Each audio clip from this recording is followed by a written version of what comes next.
આજે national forensic દિવસ નિમિત્તે હું તમામ ફોરેન્સિક ડોક્ટરોને શુભેચ્છા પાઠવું છું.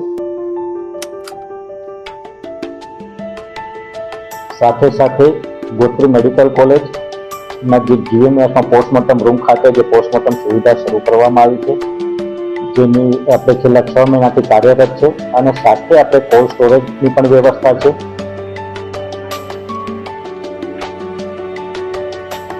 જેમાં કોલ્ડ સ્ટોરેજમાં કોઈ કુદરતી મૃત્યુ થઈ હોય અથવા તો MLC નોન MLC મીન્સ કે જે કુદરતી મૃત્યુ હોય એમની પણ બોડી મૂકી શકાય છે, અને MLC એટલે કે જેમાં પોલીસ કેસ થયો હોય, જેનું પોસ્ટમોર્ટમ કરાવવાનું હોય, અનનોન બોડી હોય, અનક્લેમ બોડી હોય, એને પણ આપણે કોલ્ડ સ્ટોરેજમાં મૂકી શકાય છે.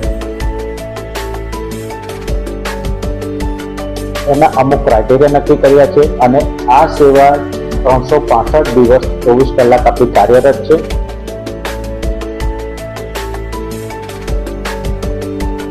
આવનારા સમયમાં કદાચ આપણે એમ્બાલ્મિંગ એટલે કે રાસાયણિક પ્રક્રિયા દ્વારા બોડી પ્રિઝર્વ કરી શકાય એ વ્યવસ્થા પણ ચાલુ કરવાનું વિચારી રહ્યા છે.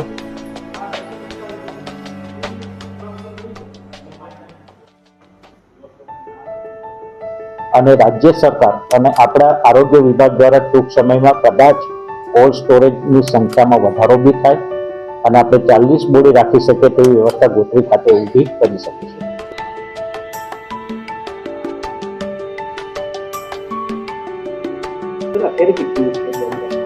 અત્યારે આપણે 22 બોડી રાખી શકીએ તેવી ક્ષમતાવાળું કોલ્ડ સ્ટોરેજ ડેવલપ થયેલું છે, અને સાથે કન્ટેનરમાં પણ ઇમરજન્સીમાં આપણે બોડી રાખી શકીએ એવું વ્યવસ્થા થયેલી છે.